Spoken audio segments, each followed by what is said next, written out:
వందనాలు తెలియజేస్తున్నాను. నా పేరు మరియబాబు అండి. గాడికోయ మరియబాబు. మాది ముటుకుల గ్రామం. ముటుకుల గ్రామంలో దేవుని పరిచర్య చేస్తున్న ఒక దైవజనుడిని. ఇక నా పరిచయం అయిపోయింది. ఈరోజు మరి మేము ఎందుకు ఈ చుట్టుపక్కల గ్రామాలను ఎంచుకొని దేవుని మాటలు మీకు చెప్పాలని, వారందరినీ దేవుని వాక్యం వైపు మళ్లించాలని సువార్త కార్యక్రమము నాతో కలిసి సంఘబిడ్డలందరూ కలిసి రావాలని ఆలోచించి ప్రార్థన చేసుకొని ప్రభు చెప్పిన మాటల ప్రకారంగా ప్రతి ఒక్కరి జీవితాన్ని సరిచేద్దామని ఇటు నిర్ణయాన్ని మేము తీసుకొని ఈ గ్రామానికి చేరుకున్నాం. మొదటిగా మేము తెల్లగట్ల గ్రామానికి వెళ్ళాం. దేవుని కృపను బట్టి చక్కగా అక్కడ సువార్త కార్యక్రమం మంచిగా జరిగింది. అనేక మంది వచ్చారు, దేవుని మాటలు విన్నారు. వారు మరొక మాట అన్నారు, ఈ వాక్యం మొత్తం అయిపోయిన తర్వాత అయ్యా వీలైతే ఇంకొకసారి మా గ్రామానికి రండి, మాకు దేవుని వాక్యాన్ని వినిపించని మంచి సాక్ష్యం చెప్పారు. దానికి నేను ఎంతో ఆనందించాను, దేవునికి స్తుతులు చెల్లించాను. రెండవదిగా రెంటపల్లి గ్రామానికి వెళ్ళాము. చాలామంది దేవుని వాక్యానికి ఆకర్షితులయ్యారు. దేవుని వైపు మరి వారి మనసు తిరిగింది అని నేను అనుకున్నాను. ఆ గ్రామంలో కూడా చక్కగా సువార్త కార్యక్రమం మంచిగా దేవునికి మహిమకరముగా మరి అక్కడున్న ప్రజలందరికీ మేలుకరముగా జరిగిందని సంతోషించాము. మూడవదిగా మర్రివేముల గ్రామానికి కూడా మేము వెళ్ళాము. మర్రివేముల గ్రామంలో కూడా చక్కగా దేవుని వాక్యము చెప్పటము, అనేక మంది దేవుని మాటలు వినటము, మరి ఎంతగానో మరి అయ్యా ఇంత పని చేయడానికి వచ్చారు, ఇన్ని మాటలు మాకు వినిపించారు, చక్కటి వీడియో పాటలు వేశారు, మీరు అలా భోజనం చేయకుండా వెళ్తుంటే మేము తట్టుకోలేమని అక్కడ చాలామంది అమ్మా, మేము ఇక్కడ భోజనం చేయడానికి మిమ్మల్ని అందరినీ ఈ పనిలో పెట్టడానికి మేము రాలేదు, మేము ఓన్లీ సువార్త చెప్పడానికి వచ్చాము, ఆ పని చేసుకుని వెళ్ళిపోతాం, మేము ఆల్రెడీ ముందుగానే ప్రిపేర్ అయ్యి వచ్చేసాం వాళ్ళకి చెప్పేశాం. ఈ 4వ గ్రామంగా అక్కపల్ల గ్రామానికి చేరుకున్నాం. వచ్చే ముందుగా ఏ గ్రామానికి వెళ్ళినా సరే ఒక క్రమం, ఒక పద్ధతి, ఒక నిబద్ధత, ఏదో వచ్చేసామో మా ఇష్టానుసారంగా పెట్టుకుని వెళ్ళిపోతున్నాం అన్నట్టుగా ఉండకుండా ఈ గ్రామానికి వచ్చి ఏ గ్రామానికి వెళ్ళినా సరే మేము అక్కడున్న దైవజనులకి ఫోన్ చేయటమో లేదా వాళ్ళ దగ్గరికి వెళ్ళి కలవటం, అయ్యా ఈ వారం మేము వస్తాము అనుకుంటున్నాము సువార్త కార్యక్రమం కోసం, ఏమైనా సంఘ కార్యక్రమాలు కానీ కుటుంబ ప్రార్థనలు కానీ ఏమైనా ఉంటే చెప్పండి, ఆ రోజు మేము మానుకుంటాము. ఒకవేళ ఆ కార్యక్రమం లాంటి ఏమీ లేవంటే ఆ రోజు సాయంత్రం మేము వస్తాము. 7 గంటల నుంచి 10 గంటల వరకు సమయాన్ని బట్టి అనుకూలతను బట్టి మేము ప్రార్థన పెట్టి సువార్త కార్యక్రమం చేసుకుని మేము వెళ్ళిపోతామని చెప్తే ప్రతి దైవజనంలో చక్కగా దేవుని కృపను బట్టి మరి దేవుడు మరి యవనస్తులుగా మేము చేసిన ఆలోచన కానీ దేవునికి నచ్చిందేమో, ప్రతి దైవజనంలో చక్కగా మమ్మల్ని ప్రేమపూర్వకంగా ఆహ్వానించుకోవటం, మీరు చక్కగా దేవుని మాటలు చెప్పని చాలా మంచిదని వారు మంచి సలహాలు సూచనలు మాకు ఇవ్వటం. అదే రీతిలో మరి ఈ గ్రామానికి మేము వచ్చే ముందు కూడా బావగారికి అనేకసార్లు మరి ఫోన్ చేసాం, ఖచ్చితంగా రండి, ఆదివారం కానీ సోమవారం కానీ రండి, చక్కగా వచ్చి దేవుని మాటలు చెప్పండి మరి దైవజనులు చెప్పటం, మేము రావటం, ఇటు రీతిలో మనందరం కలుసుకోవటం, ఇదంతా దేవుని కృప. ఇంకొక ముఖ్యమైన విషయం ఏంటంటే, ఇలా మీరెందుకు చేస్తున్నారు, చుట్టుపక్కల గ్రామస్తులు చేయనప్పుడు మీరెందుకు చేస్తున్నారు చాలామందికి ఒకవేళ ఆలోచన రావచ్చు. ఇక్కడ కెమెరా పెట్టాం, ఇక్కడ వాకింగ్ చెప్పేటప్పుడు కానీ పాటలు పాడేటప్పుడు కానీ లేదా కొన్ని సందర్భాల్లో ఫోటోలు తీస్తూ ఉంటారు తమ్ముడు యవనస్తులు. ఎందుకు ఇలా రికార్డు పెడుతున్నారు, ఎందుకు ఇలా ఫోటోలు తీస్తున్నారంటే, ఇవన్నీ ఏదో అమెరికా వాళ్ళకి మిమ్మల్ని చూపించే డబ్బుల కోసం కాదు, ఎవరిని మభ్యపెట్టి ఎవరిని మోసం చేయడానికి అంతకంటే కాదు. మాకు ఒక యూట్యూబ్ ఛానల్ ఉంది సంఘం తరపున, క్రైస్ట్ చర్చి సంఘం తరపున యూట్యూబ్ ఛానల్ ఒకటి ఉంది మాకు. ఆ యూట్యూబ్ ఛానల్ పేరు జీసస్ రియల్ ఫాలోవర్స్. మీరు యూట్యూబ్ ఓపెన్ చేయగానే అక్కడ పైన సర్చ్ దగ్గర కొడితే జీసస్ రియల్ ఫాలోవర్స్ అనగా యేసుక్రీస్తు వారి నిజమైన అనుచరులు అని అర్థం. యేసుక్రీస్తు వారి నిజమైన అనుచరులని దాన్ని ఇంగ్లీష్లో మార్చి జీసస్ రియల్ ఫాలోవర్స్ అని మరి ఒక యూట్యూబ్ ఛానల్ పేరు పెట్టి ఏ గ్రామానికైతే వెళ్తున్నామో, ఏ గ్రామంలో అయితే వాక్యం చెబుతున్నామో, లేదా సంఘంలోనే సరే ఎక్కడ ఏ కార్యక్రమం జరిగినా ఆ కార్యక్రమంలో నేను కానీ పాలు పంపులు పొందామంటే అక్కడికి వచ్చిన వాళ్ళందరిని బట్టి కానీ చెప్పిన వాక్యాన్ని బట్టి కానీ కొన్ని ఫొటోస్ కొన్ని వీడియోస్ తీసుకొని యూట్యూబ్ ఛానల్లో అప్లోడ్ చేస్తాం. అప్పుడు చుట్టుపక్కల ఉన్నవారు కూడా చాలామంది ఇక్కడ చెప్పిన వాక్యం కొంతమందికి తెలియదు కదా, చూసి ఎవరో ఒకరు దేవుని వాక్యానికి ఆకర్షితులై వారి ఆత్మను రక్షించుకుంటారేమన్న తపనతోనే ఈ కార్యక్రమాన్ని చేపట్టాం. ఇంకొక విషయం ఏంటంటే, ఇలా ప్రతి గ్రామానికి మేము రావటానికి గల కారణము ఒక ఆయనే మన ప్రభు అయిన యేసుక్రీస్తు వారు. ఆయన ఏం చెప్పాడో ఒకసారి మనం చూద్దామండి. మార్కు గారు రాసిన సువార్త, మార్కు సువార్త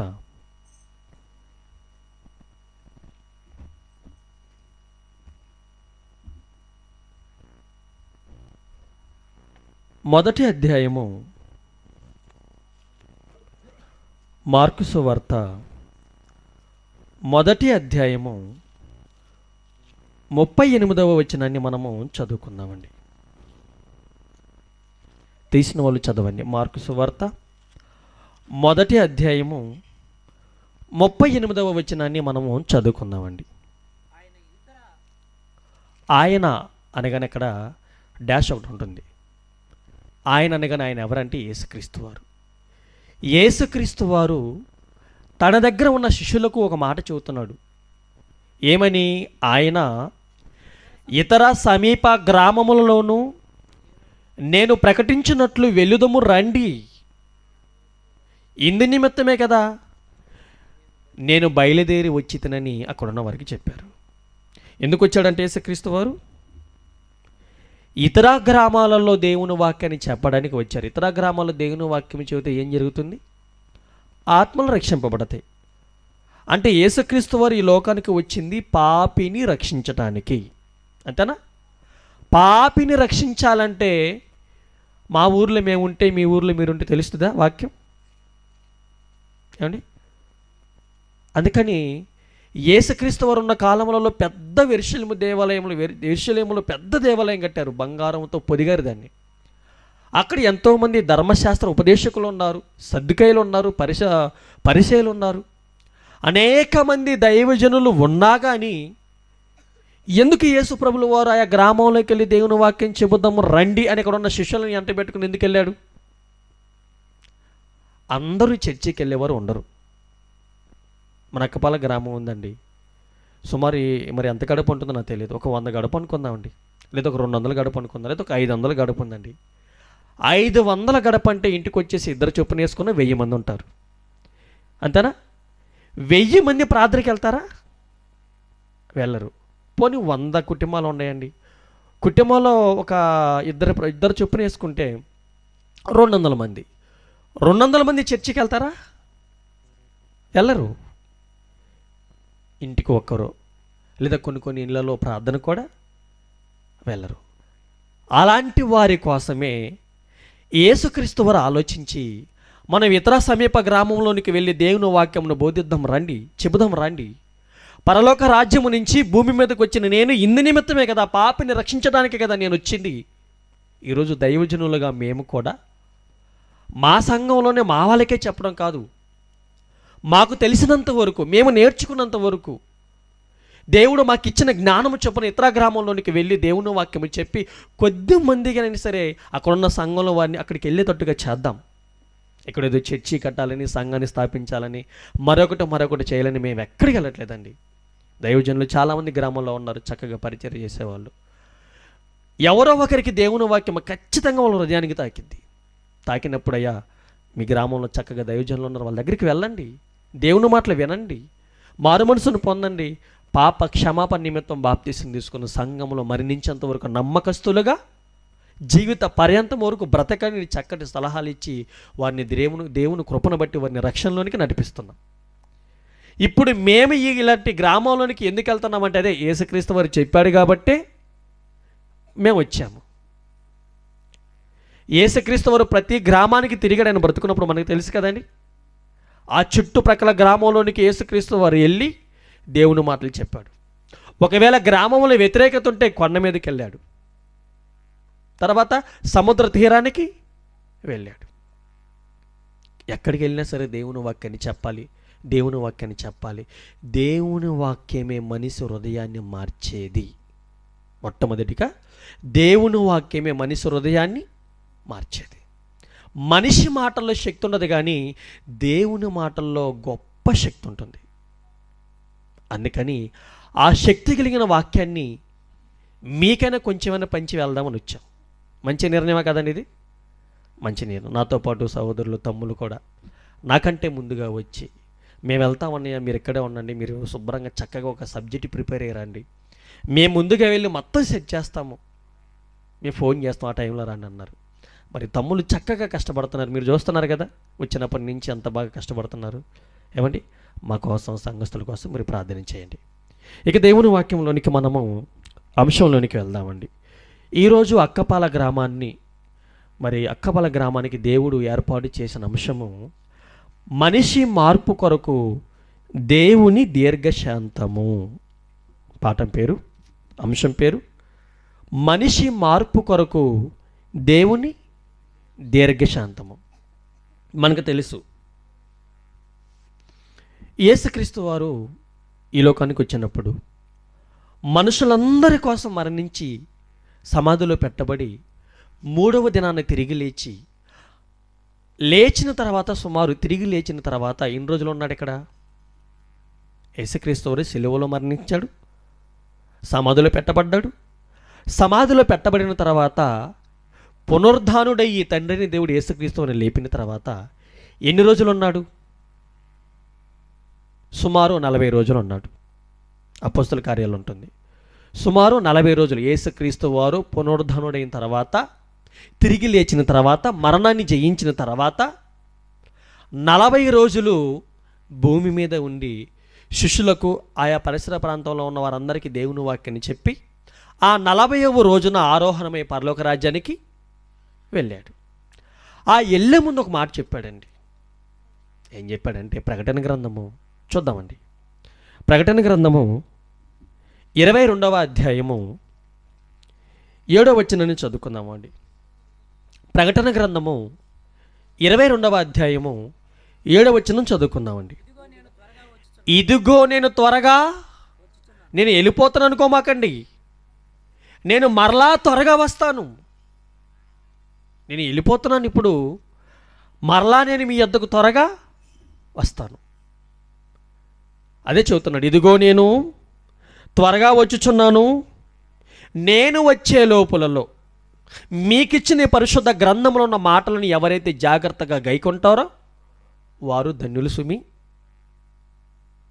యేసుక్రీస్తు పరలోక రాజ్యానికి వెళ్ళే ముందుగా ఈ గ్రంథాన్ని మన చేతికి ఇచ్చి యేసుక్రీస్తు చెప్పాడు, 2వ రాకడలో నేను మీ యొద్దకు మరలా వస్తాను. వచ్చిన తర్వాత ఎవరైతే మారు మనసును పొందారో, ఎవరైతే వాక్యం విన్నారో, ఎవరైతే హృదయాన్ని మార్చుకున్నారో, ఎవరైతే దేవుని వాక్య ప్రకారంగా బ్రతుకుతున్నారో, ఈ మాటల మొత్తాన్ని స్వీకరించి, అనుసరించి, పాటించి, ప్రకటిస్తూ ఎవరైతే ఉంటారో వారిని అందరినీ ఏం చేస్తాడు యేసుక్రీస్తు వారు?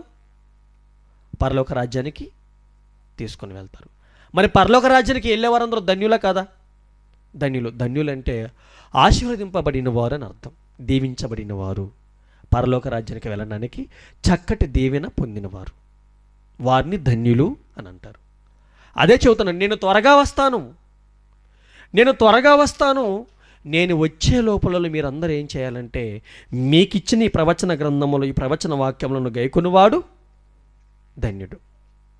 నేను రెండవసారి వచ్చినప్పుడు ఎవరెవరైతే నా కోసం కష్టపడతారో, ఎవరెవరైతే నా కోసము ధనాన్ని ఇస్తారో, ఎవరెవరైతే సువార్త కార్యక్రమాలు చేస్తారో, ఎవరెవరైతే సంఘములు చక్కగా నమ్మకంగా ఉండి పరిచర్య చేస్తారో, ఎవరెవరైతే నా కోసం కష్టపడతారో, లేదా కష్టపడకుండా ఉంటారో, మారకుండా ఉంటారో, ఎవరు చేసిన క్రియలను బట్టి వారికి నేను ఖచ్చితంగా ప్రతిఫలము ఇస్తాను. ఈ మాట చెప్పి వెళ్ళాడండి. ఈ మాట చెప్పి సుమారు 2024 సంవత్సరాలైంది. ఇదే మాట చెప్పి ఎన్ని సంవత్సరాలైంది? సుమారు 2024 సంవత్సరాలైందండి. త్వరగా వస్తానని చెప్పి 2000 సంవత్సరాల దాకా యేసుక్రీస్తు వారు ఎందుకు రాలేదు? అది ప్రశ్న. త్వరగా వస్తానన్నాడు కదా, త్వరగా వస్తానన్నాడు. ఇక్కడికి వెళ్ళి వస్తానంటారు అప్పుడప్పుడు మన వాళ్ళు, ఇక్కడే ఉండంటారు. త్వరగా వస్తానన్న దేవుడు ఎందుకు ఆలస్యం చేస్తున్నాడు? అది చెప్పడానికే మనిషి మార్పు కోసం దేవుని దీర్ఘశాంతం అనే అంశాన్ని రాసి మీకు చెప్పడానికి వచ్చాము. ఎందుకయ్యా, చాలామంది అన్యులు కూడా అంటూ ఉంటారు, సేవకులుగా మేము సువార్త కార్యక్రమానికి వెళ్ళినప్పుడు కావచ్చు, లేదా అన్యుల మధ్యకి వీధి సువార్తకు వెళ్ళినప్పుడు కావచ్చు, పెద్ద పెద్ద మీటింగ్స్ పెట్టించేటప్పుడు కావచ్చు, అనేక మార్లు చర్చిలో పెద్ద పెద్ద స్పీకర్లు పెట్టి మేము బయట చెప్పేటప్పుడు కావచ్చు, మమ్మల్ని ఏమంటారు, యేసుక్రీస్తు వారు వస్తానని చెప్పాడు కదా, త్వరగా వస్తానన్నాడు కదా, ఏడేమి ప్రభు ఇంకా రాలేదని ఎగతాళి చేస్తున్నారు. మీకు తెలియదు కదండి, సేవకులుగా మాకు తెలుసు ఆ బాధ, ఆ ప్రజలంతా మాకు తెలుస్తుంది. కుటుంబం బాధ్యత మొత్తం కుటుంబ యజమానుడు భర్త లేదా పిల్లలకు తండ్రి, అతనికి తెలుస్తుంది బాధ. ఎలా చేయాలి, ఎక్కడ చేయాలి, ఎలా తీసుకురావాలి, పిల్లల్ని ఎలా పెంచాలి, పిల్లల పెళ్ళి ఎలా చేయాలి, ఆ ప్రెజర్, ఆ ఒత్తిడి మొత్తం తండ్రి దగ్గర ఉంటుంది, లేదా భర్త దగ్గర, యజమానుడి దగ్గర ఉంటుంది. సంఘానికి కాపర్లుగా ఉన్న మా పట్ల మాకెంత ప్రెజర్ ఉంటుందంటే, మేము బ్రతికున్నంత వరకు మీ ఆత్మలను కాపాడాలి దేవుని వాక్యం చెబుతూ. ఎవరైనా ఒకరైనా తప్పిపోయారనుకో, ఎందుకు రాలేదా అక్క ఈ సంఘానికి, ఎందుకు రాలేదు ప్రార్థనకి అక్క, ఎందుకు రాలేదు తమ్ముడు ప్రార్థనకి అని ఒక బాధ. మళ్ళీ అదేవిధంగా అదే చెబుతున్నాడు ఆయన, ఏమంటే ఆయన వచ్చే లోపలనే మనము దేవుని వాక్యాన్ని జాగ్రత్తగా నేర్చుకోమని చెబుతున్నాడు. మరి ఎంత తొందరగా వస్తానని చెప్పిన దేవుడు ఎందుకయ్యా మీ దేవుడు ఇంకా రాలేదు, ఎందుకు రాలేదు, ఎందుకు రావటం లేదు? మీకు ఎన్నో శ్రమలు పడుతున్నారు కదా, ఎన్నో ఇబ్బందులు పడుతున్నారు కదా, ఎంతో క్షోభ అనుభవిస్తున్నారు కదా, ఎంతో మానసిక ఒత్తిడి అనుభవిస్తున్నారు కదా, ఇంత కష్టపడిన మీరెందుకు మీకోసం ఎందుకు దేవుడు రావట్లేదు? చాలామంది అండి దేవుణ్ణి నమ్ముకునే వారికండి శ్రమలు వస్తే మనకు తెలిసే విషయం. అది మన మీదకి వచ్చినప్పుడు ఆ శ్రమంలో ఎలా ఉండాలో వాక్యాన్ని బాగా చదివి చాలా నిబ్బరంగా ఉండాలని చెప్పాడు దేవుడు. అందుకనే ఆయన వచ్చే లోపులోనే మనం అందరము అనుభవాన్ని, వాక్యములో అనుభవాన్ని సంపాదించుకోని దేవుడు చెప్పారు. వాక్యములో అనుభవాన్ని సంపాదించుకోవాలి. అసలు యేసుక్రీస్తు వారి రాకకి ఆయన ఎందుకు రావటానికి ఆలస్యం చేస్తున్నాడు? అసలు ఏంటి ప్రాబ్లం? రావాలనుకుంటే తొందర రావచ్చు కదా. సమస్త లోకాలను పుట్టించాడు, మనుషులను పుట్టించాడు, మనిషికి జన్మనిచ్చాడు, మనిషికి కుటుంబ వ్యవస్థను ఏర్పాటు చేశాడు, మనిషి బ్రతకడానికి పొలాలు ఇచ్చాడు, మనిషి జీవించడానికి చక్కగా నివసించడానికి గృహాలు ఇచ్చాడు. అన్ని సమకూర్చిన దేవుడు తొందరగా రాకుండా ఎందుకు ఆలస్యం చేస్తున్నాడు? కేవలం ఒకే ఒకటండి, ఆయన వచ్చాడనుకోండి ఎంత పెద్ద ఆ ప్రమాదం జరిగింది తెలుసండి. యేసుక్రీస్తు వారు ఈ లోకానికి వచ్చాడంటే ఎంత పెద్ద ప్రమాదం జరిగింది తెలుసా? యేసుక్రీస్తు వారు ఎందుకు 2024 సంవత్సరాలు అయినా సరే ఎందుకు రావటం లేదు, ఎందుకు రాలేదు?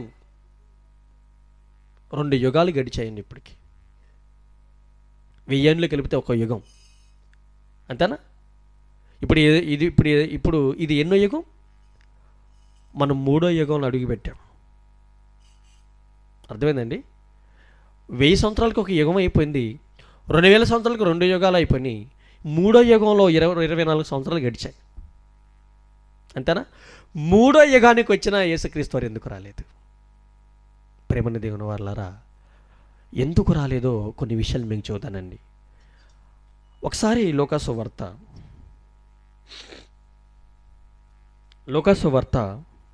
13వ అధ్యాయము మొదటి నుంచి మనము చదువుకుందామండి. లోకాసు వార్త 13వ అధ్యాయము మొదటి నుంచి మనము చదువుకుందామండి. ప్రమాదం జరుగుతుంది అక్కడ ఒకటి.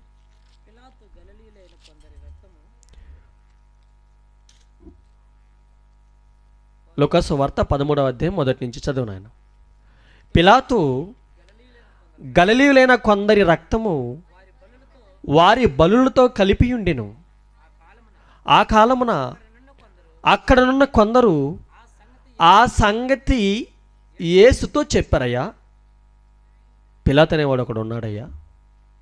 ఆ గలిలీలు ఉన్నారు చూసారంటే, గలిలీలో ఉంటారే, ఆ గలిలీలో ఉన్న కొంతమందిని చంపేసి వాళ్ళు బలి అర్పణించుకుంటారు కదా, ఆ బలి అర్పణించేటప్పుడు రక్తం ఇస్తారు కదా, ఆ రక్తంలో మనుషుల రక్తాన్ని కూడా కలిపారయ్యా. పశువుల రక్తంలో మనుషుల రక్తాన్ని కూడా కలిపి బలి ఇచ్చేస్తున్నాడయ్యా. అంటే ఏం చెబుతున్నారు? యేసుక్రీస్తు వారికి ఎక్కడ పెద్ద ఘోరం జరుగుతుంది అని చెబుతున్నారు. అప్పుడప్పుడు రాజకీయ నాయకుడు మన గ్రామానికి వస్తే మనం ఏం చేస్తాం, ఇక్కడ నీటి కొరత ఉందండి, మాకు కరెంటు కొరత ఉందండి, మాకు కాస్త ఇబ్బంది ఉందండి, చాలామందికి ఇల్లు లేవని, ఇళ్ల స్థలాలు లేవని చెప్తా ఉంటారు, అంతేనా? అంతే. మరి యేసుక్రీస్తు వారు వచ్చినప్పుడు యేసుక్రీస్తు వారికి ఏం చెబుతున్నారు వాళ్ళు అక్కడ? అయ్యా, ఆ పిలాతు వాడు అక్కడ ఉన్నాడయ్యా, చాలా దుర్మార్గుడు. ఆ దుర్మార్గుడి కింద చాలామంది అండి నలిగిపోయి వాళ్ళని చంపేసి బలిచ్చేస్తున్నాడయ్యా వాళ్ళని అని చెప్పేశారు. ఆయనకి ఈ మాట చెప్పగానే యేసుక్రీస్తు వారు ఏం చెబుతున్నాడు చూడండి. యేసుక్రీస్తు వారు ఏం చెబుతున్నాడు చూడండి. ఆయన వారితో ఇట్లా అన్నాడు, ఈ గలిలయులు. ఎవరు? ఏ గలిలయులు? హింస పొందారు కదా, చంపబడ్డారు కదా, నాశనం చేయబడ్డారు కదా, కొట్టబడ్డారు కదా, ఏమండి, భయంకరంగా కుతికలు కోసి రక్తం అంతా తీసి బలిర్పణ చేసుకున్నారు కదండి. ఆ గలిలయులు, ఈ గలిలయులు అట్టి హింసలు పొందినందున వారు గలిలయులందరికంటే పాపులని మీరు తలంచుచున్నారా?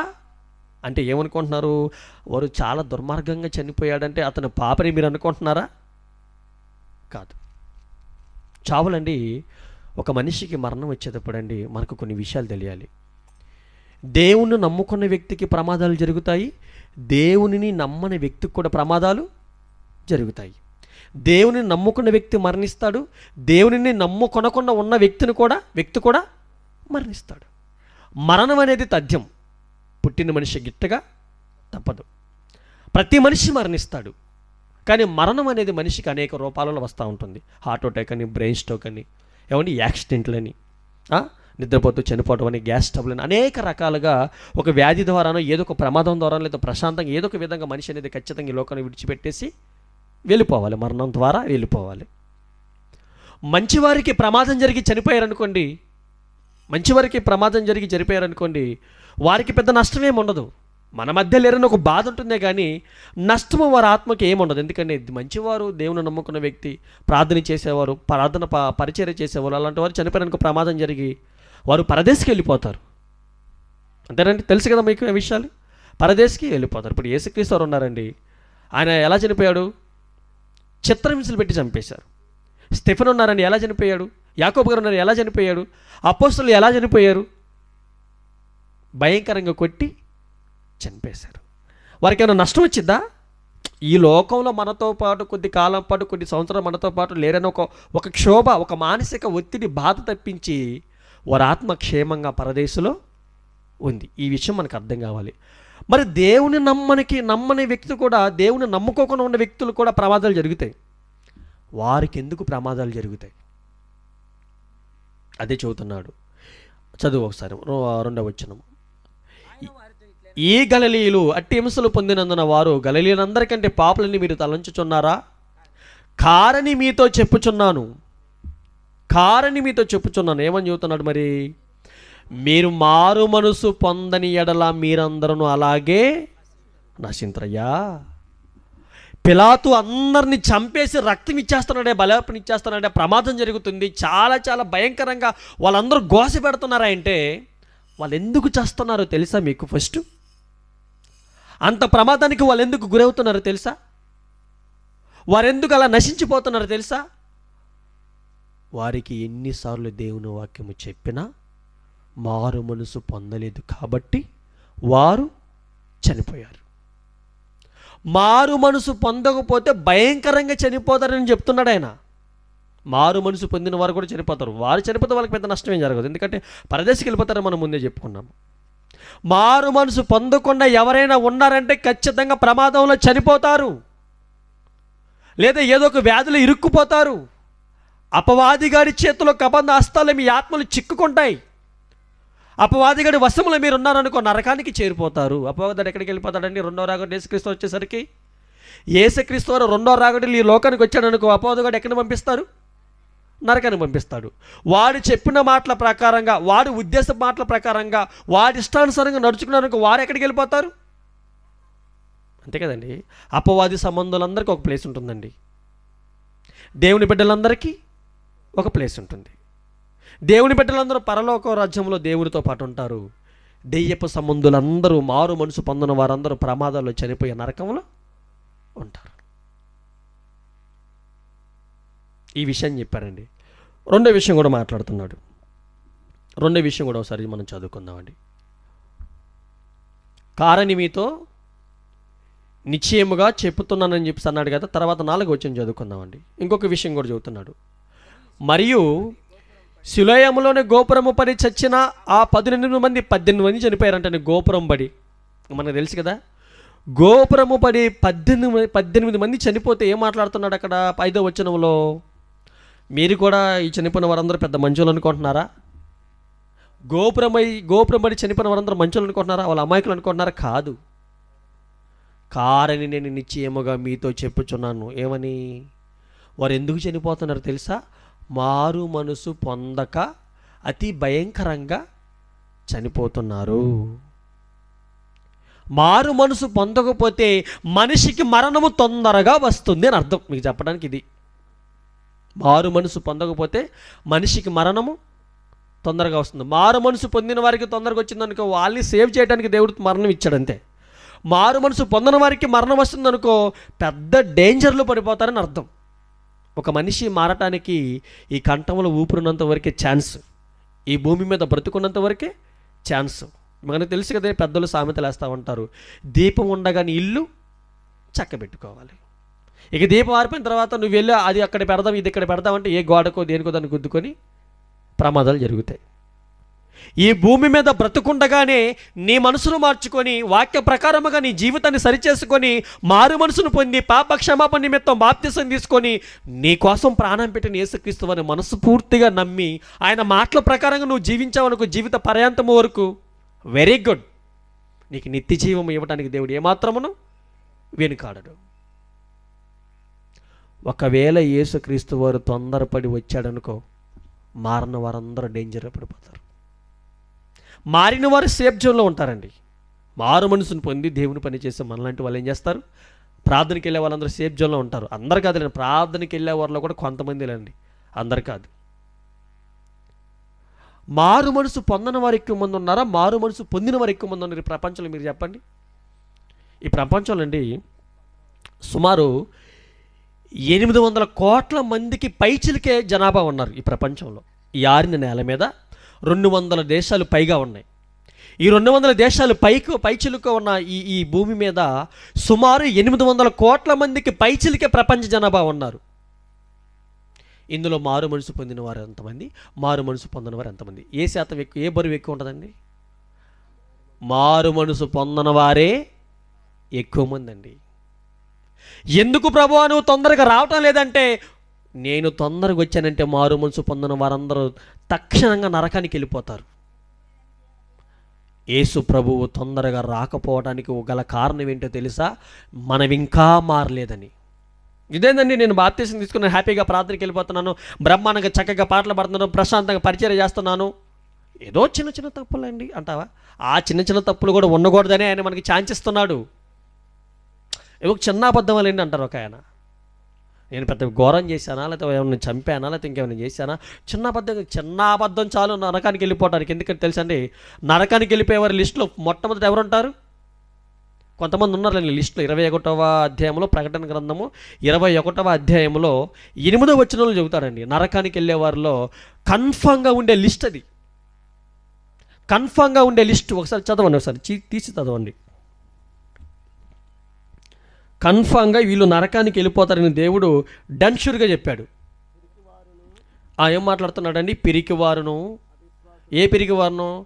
ఏమన్నా ఇప్పుడు బాప్తీసం తీసుకుంటే ఏమైపోద్ది ఏమో, యవనొస్తుంది. కొంతమంది పిరిగి భయపడతా ఉంటారా కదండి.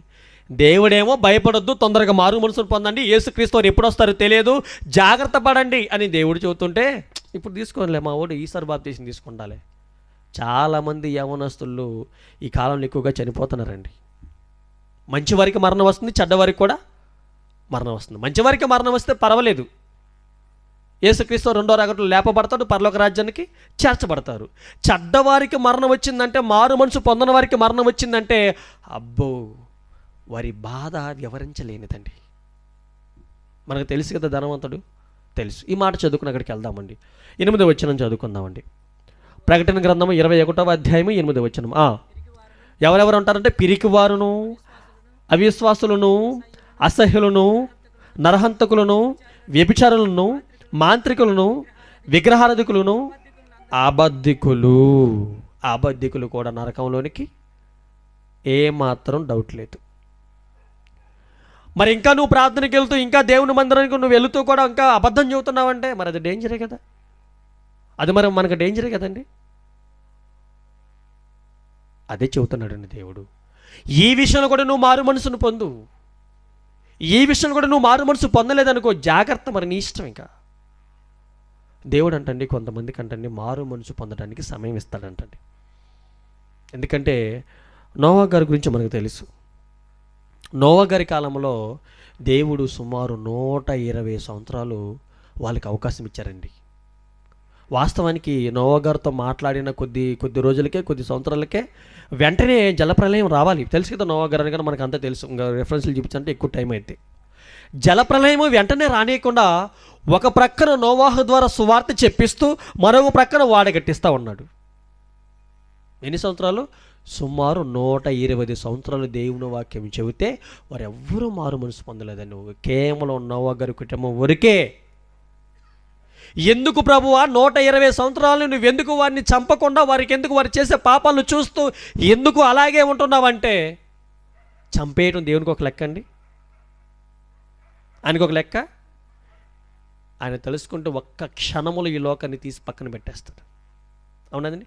మన బ్రతుకులు మొత్తం దేవుని దగ్గర స్క్రీన్లో కనిపిస్తాయి. ఇక్కడ మీకు కనిపిస్తున్నాయి కదా పాటలు.